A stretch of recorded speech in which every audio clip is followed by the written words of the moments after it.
that their interest will be represented. And you are going to be told this is racist to oppose, giving people who come here illegally. It's racist not to give them legal status. We're being hate mongers. We're being selfish. It is the job of the United States government to watch out for the interests of the American people.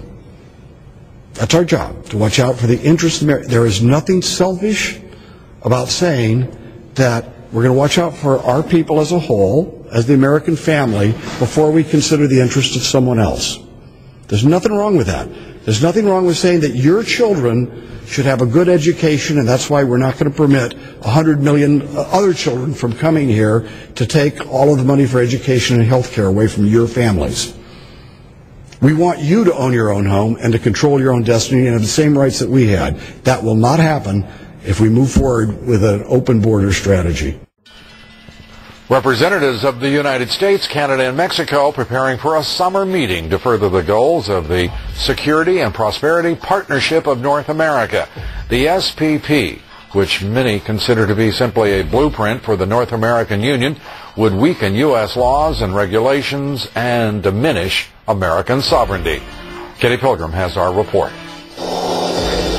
President Bush, former Mexican President Vicente Fox, and former Canadian Prime Minister Paul Martin conceived the Security and Prosperity Partnership between the three countries in 2005. A summit is scheduled in Canada later this summer to flesh out more details, but current information on any agreements is scarce. The Security and Prosperity Partnership will deliver neither security nor prosperity for the simple reason that it's not so far been democratic. Most of the discussions have been taking place behind closed doors. Now, new documents have come to light about how U.S. taxpayers may end up footing the bill. Watchdog group Judicial Watch dug up documents through the Freedom of Information Act. Spent on dubious government enterprises. And I certainly don't like the idea of taxpayer money being spent to build up Mexico's physical infrastructure. Mexico has plenty of inherent wealth as a result of its oil and as a result of the $20 billion or so a year that Mexican illegals here send through to Mexico. The group says the 10-page work plan for financial services was filed somewhat incongruously among health and human service records. U.S. taxpayers would not be alone. Canadian funds would also be committed to the project. Now, Judicial Watch is calling for complete transparency and disclosure on this. They say public and legislative oversight of the details of the SPP is cursory, and Judicial Watch is questioning how taxpayer money can be so lightly promised to other countries, Lou. Well, there are a lot of questions, and the fact is Judicial Watch is to be congratulated for its diligence in digging these new documents up. And I really want to hear from the snarky little left wing who deny that there's such a thing as the SPP and the plans of part of this administration, that of the Mexican government and the Canadian government to go ahead with the North American Union. Because I think the snarky little darlings are about to awaken to the error of their ways. There's documentation. It's unbelievable that and it's primarily left-wing activists who are denying what is happening with the elites of corporate America, academia, and of course our political elites as well, all indifferent to the needs and desires of the American people.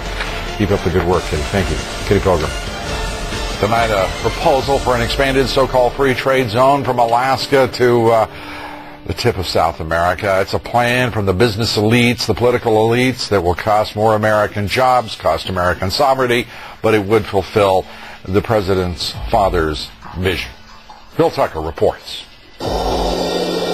It's not a new idea. President Bush talked about it back in 1991. It is a big idea, a new world order, where diverse nations are drawn together in common cause.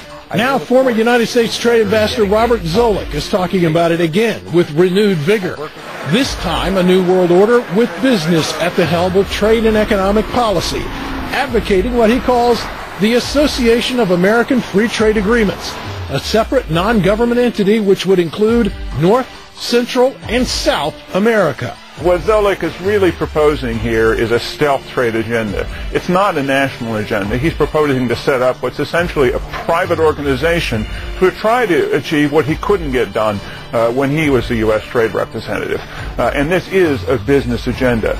It's an agenda that goes hand in hand with the United States, Mexico, and Canada working quietly and behind the scenes to promote a common market with common deregulation for the benefit of multinational corporations.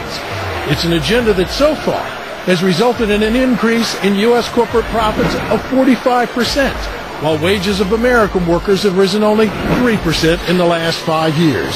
The main danger raised by Zoellick's proposals is that the future of American international economic policy, which affects not only our nation's prosperity, but its national security, will be set not by the American people and their elected representatives, but by a small corporate elite that is accountable to no one but itself.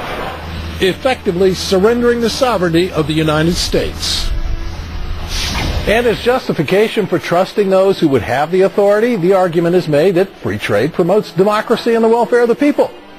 But Lou, one has to look no further than China to see whether that, in fact, is true. You know, we're talking about Zoellick's proposal. It's not Zoellick's proposal. It's Daddy's proposal.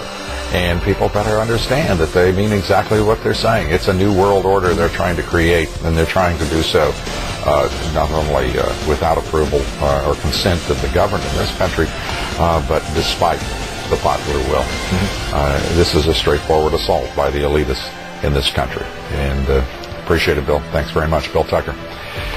Vicente Fox leaves office this week, and Felipe Calderon takes his place. President Bush will be the last of the so-called three amigos. Bush, Fox, and of course Canadian Prime Minister Paul Martin were the originators of the so-called Security and Prosperity Partnership, which critics call nothing more than a North American Union. It means open borders, commerce at all costs, and by the way, without the approval of either American voters or the U.S. Congress. Christine Romans reports. Waco, Texas, 2005. Under these three men, the Security and Prosperity Partnership was born. An effort, the governments say, to harmonize regulations and increase cooperation between three very different countries. The Mexican president in Cancun this spring. We need to elevate the competitiveness of our economies.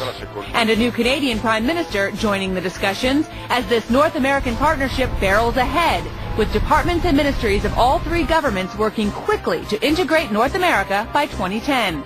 The official progress report boasting, quote, implementation is on track. And now Mexico's new president, Felipe Calderon, widely expected to keep the progress moving. Critics, though, say there's too little transparency and no congressional oversight. There's nothing wrong with neighboring governments talking to each other, synchronizing their watches to make sure they're all on the same page in the cases of emergency or on trade issues or even on the flows of goods and people. But if policies are being made that the American people might oppose or that are contrary to the law, especially as it relates to immigration, they're doing something a bit more nefarious.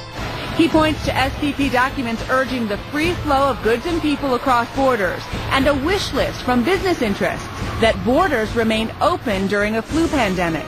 Worse, critics say foreign policy elites are promoting a European-style union, erasing borders between the three countries and eventually moving to a single North American currency called the Amero. A Commerce Department spokesman, however, denies this, quote, there is absolutely no plan for a common currency. Speculation about that erupted again this week after some in the Canadian business contingent included it on a list of their long-term goals for the SPP.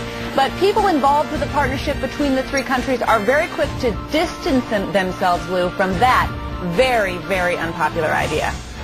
The fact is, and everyone watching you and that report tonight, for any American to think that it is acceptable for the President of the United States and this executive department of his government, his administration, our government, to proceed without the approval of Congress or a dialogue and a debate and a public voice from the people of this country is absolutely unconscionable. The defense of those folks who are saying that they're involved with the SPP is that they're not doing anything that would require congressional approval or voter approval. They're just harmonizing the regulations between the three countries. What they're doing is creating a brave new world, an Orwellian world, in which the will of the people is absolutely irrelevant. And I think we've had a sampling of what's going to happen to people who do that in the future. I can't imagine this standing. But then again, I couldn't imagine. They're trying to speed the flow of both cargo and people, they say, across this nation's northern and southern borders. Critics call the plan an outright attack on our sovereignty. Congress has been looking the other way. Christine Romans reports.